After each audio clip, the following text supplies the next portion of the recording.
Today I am going to start with the new chapter of the chemistry solution. The blueprint of the chapter is 2 mark 1 question and 3 mark 1 question. So let's start with the first term solution.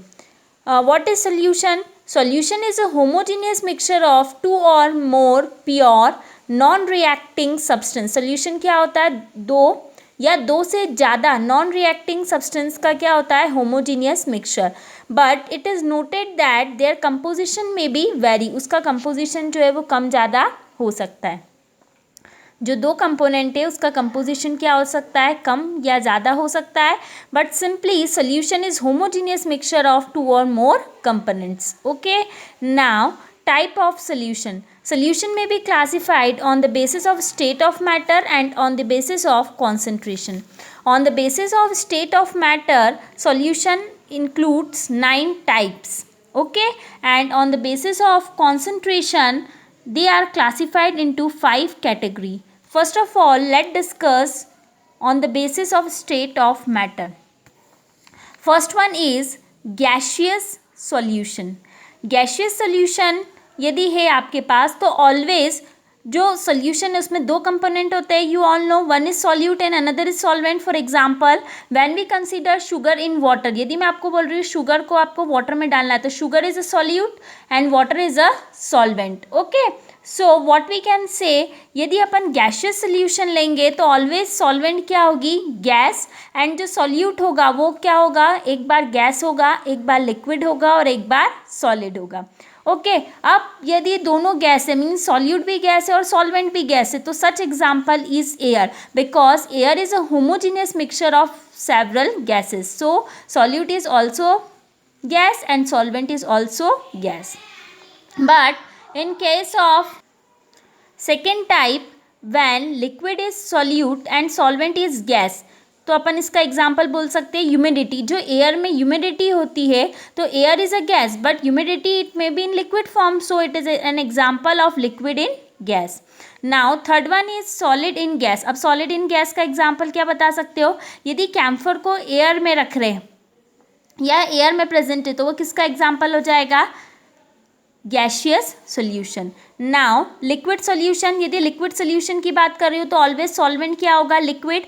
अब एक बार liquid को gas के साथ लेना है, एक बार liquid को liquid के साथ लेना है and after that in the last one एक बार लिक्विड को आपको सॉलिड के साथ लेना है. जब गैस के साथ लिक्विड होगा तो एग्जाम्पल अपन बोल सकते हैं oxygen in water. Oxygen water में डिजॉल्व होती है. लिक्विड लिक्विड है तो आप कोई भी एग्जाम्पल बोल सकते हो. इथेनॉल इन वाटर बोल सकते हो. कोई भी दो लिक्विड का आप एग्जाम्पल दे सकते हो. फिर सॉलिड इन लिक्विड है तो आप शुगर इन वाटर बोल सकते हो, सॉल्ट इन वाटर बोल सकते हो, ग्लूकोज इन वाटर बोल सकते हो.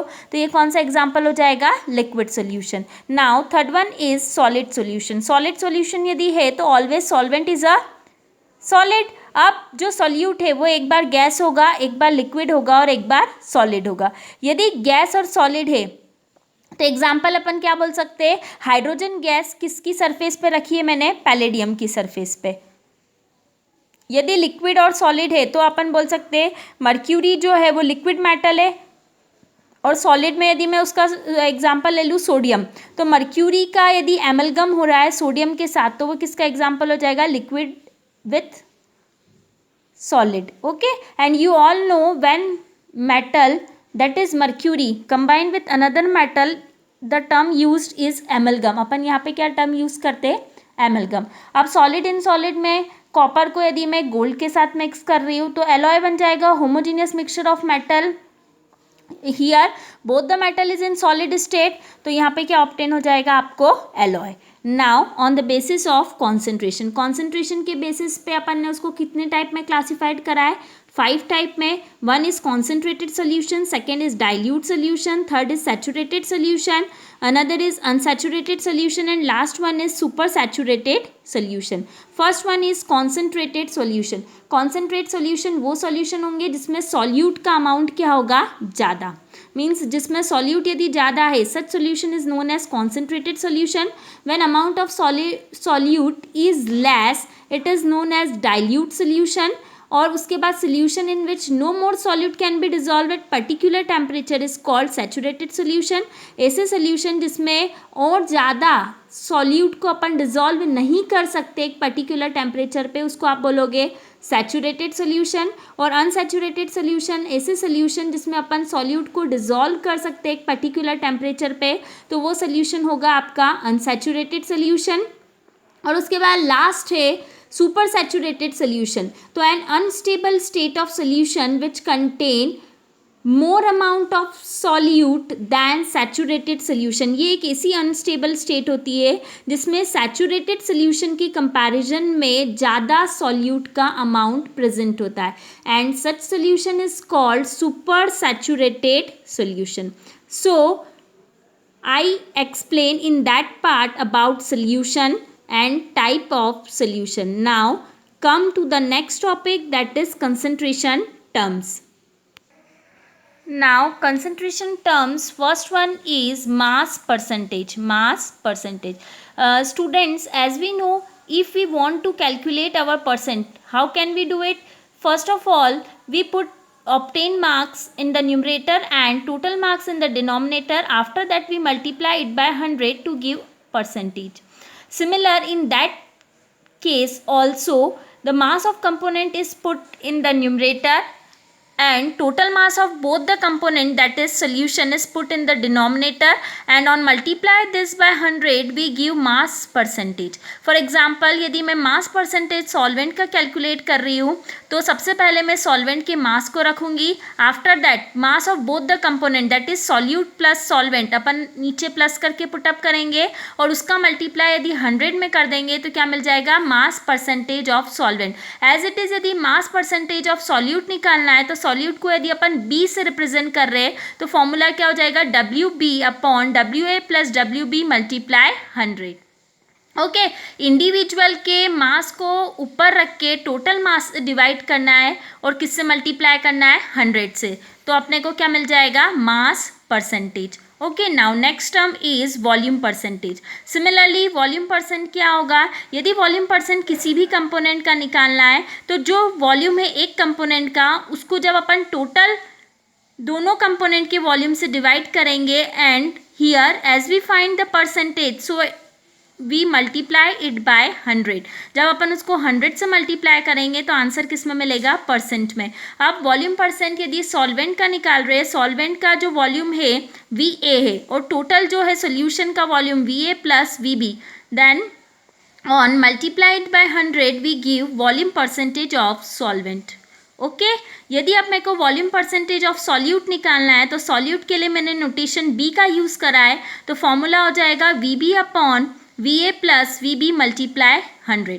ये मास परसेंट और वॉल्यूम परसेंट बोथ सेम हैं. जैसे अपन कैसे निकालते हैं, यदि अपना परसेंटेज निकालते जो अपने गिवन मार्क्स होते हैं अपॉन में टोटल मार्क्स रखते हैं और उसका मल्टीप्लाई 100 से करते हैं. Like that in the similar manner if we calculate the percentage of any one component, then put up the value of that component in the numerator and divide it by the denominator to the both the components and multiply by 100 to get answer in percentage. Okay, now the next term is molarity. Molarity क्या होती है? तो number of moles of solute जो पर litre of solution में present होते हैं, it is known as its molarity.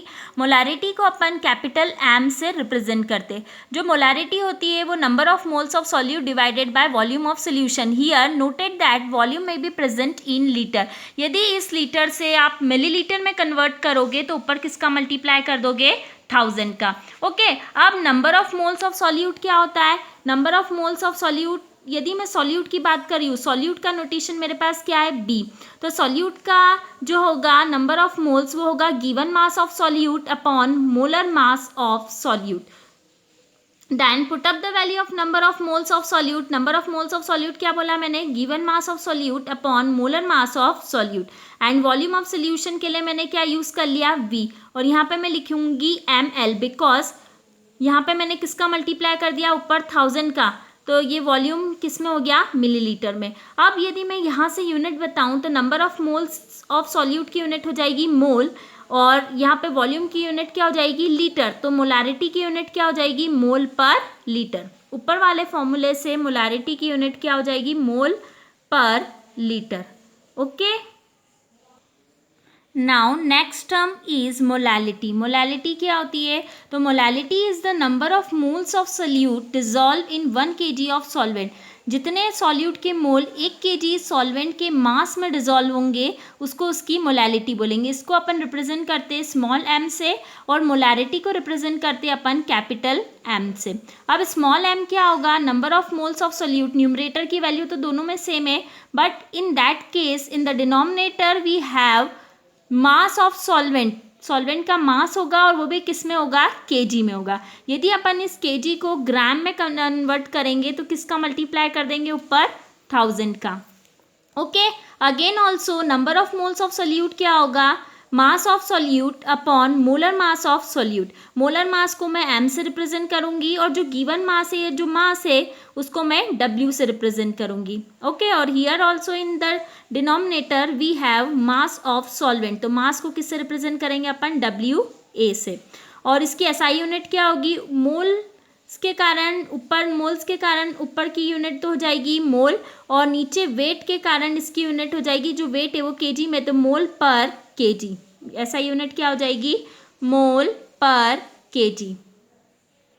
Here also student, one thing notice that in case of molarity volume is included. Molarity में आपके पास वॉल्यूम होती है denominator में, और मोलैलिटी में आपके पास मास होता है सॉल्वेंट का। अब जो वॉल्यूम होता है वो डिपेंड होता है टेम्परेचर पे, तो ऑलवेज ध्यान रखना मोलैरिटी चेंज होगी with change in temperature, but molality does not change with change in temperature because it involve mass. और मास क्वांटिटी कभी भी टेम्परेचर के साथ चेंज नहीं होती है, but volume change with change in temperature. Now next is formality. Formality क्या होती है, तो number of gram formula mass of solute जो 1 लीटर सोल्यूशन में डिजॉल्व होगा वो उसकी हो जाएगी फॉर्मेलिटी। अब फॉर्मेलिटी का फॉर्मूला क्या बोलोगे, ग्राम formula mass of solute upon volume of solution in litre. Gram formula मास क्या होगा, given mass of solute upon gram formula मास। अब वॉल्यूम है तो मैंने उसको V से रिप्रेजेंट करा, और यहाँ पे यदि मैं ml लिखती हूँ तो मैंने किसका मल्टीप्लाई कर दिया, ऊपर 1000 का। यहाँ पे वॉल्यूम जो है वो मिलीलीटर में। ओके, अब इसकी ऐसा यूनिट क्या होगी, इसके कारण ग्राम फॉर्मूला मास की जो यूनिट होगी वो GFM में बता रही हूँ, ग्राम फॉर्मूला मास, और वॉल्यूम के कारण उसकी यूनिट हो जाएगी लीटर, तो its unit is gram formula mass per litre. Now next term is normality. Normality क्या होती है, gram equivalent of solute 1 litre में जो डिजॉल्व होता है वो उसकी नॉर्मेलिटी होती है। इसको कैपिटल N से रिप्रेजेंट करते हैं। अब इसका फॉर्मूला क्या हो जाएगा, ग्राम equivalent of solute upon volume of solution, और वो किस में होगा, लीटर में होगा। अब यहाँ पे आपको एक चीज़ ये नोट करनी है, यहाँ पे आपको निकालना पड़ेगा equivalent mass. Okay, equivalent mass आप कैसे निकालोगे, ये तो आपका हो जाएगा मास जो सॉल्यूट का है, और ये जब इक्विवेलेंट मास आप निकालोगे तो इक्विवेलेंट मास जो होता है अपन ऑब्टेन कर सकते हैं, मॉलिक्यूलर मास को अपन किससे डिवाइड कर दोगे, N से। अब यहाँ पे N क्या है, सपोज यदि मैं MgOH होल ट्वाइस के लिए इक्विवेलेंट मास निकाल रही हूँ तो यहाँ पे रिप्लेसेबल OH कितने हैं, 2, तो N की वैल्यू क्या हो जाएगी, 2। यदि मैं H2SO4 का निकाल रही हूँ तो यहाँ पे रिप्लेसेबल हाइड्रोजन कितने हैं, 2, तो यहाँ पे N की वैल्यू कितनी हो जाएगी, 2। यदि मैं Cl माइनस का निकाल रही हूँ तो यहाँ पे चार्ज कितना है, 1, तो यहाँ पे N की वैल्यू क्या हो जाएगी, 1। तो simply we can say that N represent acidic character, basic character और number of charge. Okay, now next term is part per million. यदि सॉल्यूट वेरी माइन्यूट अमाउंट पर प्रेजेंट होगा तो अपन उसको कैसे रिप्रेजेंट करेंगे, उसके कॉन्सेंट्रेशन को पार्ट पर मिलियन में। ओके, part per million equal to mass of one component to the total mass of solution multiply 10 की power 6। Now last term is mole fraction. What is mole fraction, mole fraction क्या होता है, तो number of moles of one component to the number of moles of both the component is termed as mole fraction. Suppose यदि अपन solvent का mole fraction calculate कर रहे हैं तो उसको रिप्रेजेंट करेंगे XA से। तो number of moles of one component it means Na upon Na plus Nb। अब नंबर ऑफ मोल्स का फॉर्मूला क्या होगा, मास ऑफ यदि मैं सॉल्वेंट के केस में बात कर रही हूँ तो mass of solvent in gram upon molar mass of solvent, और यदि number of moles of solute की बात कर रही हूँ तो mass of solute in gram upon molar mass of solute.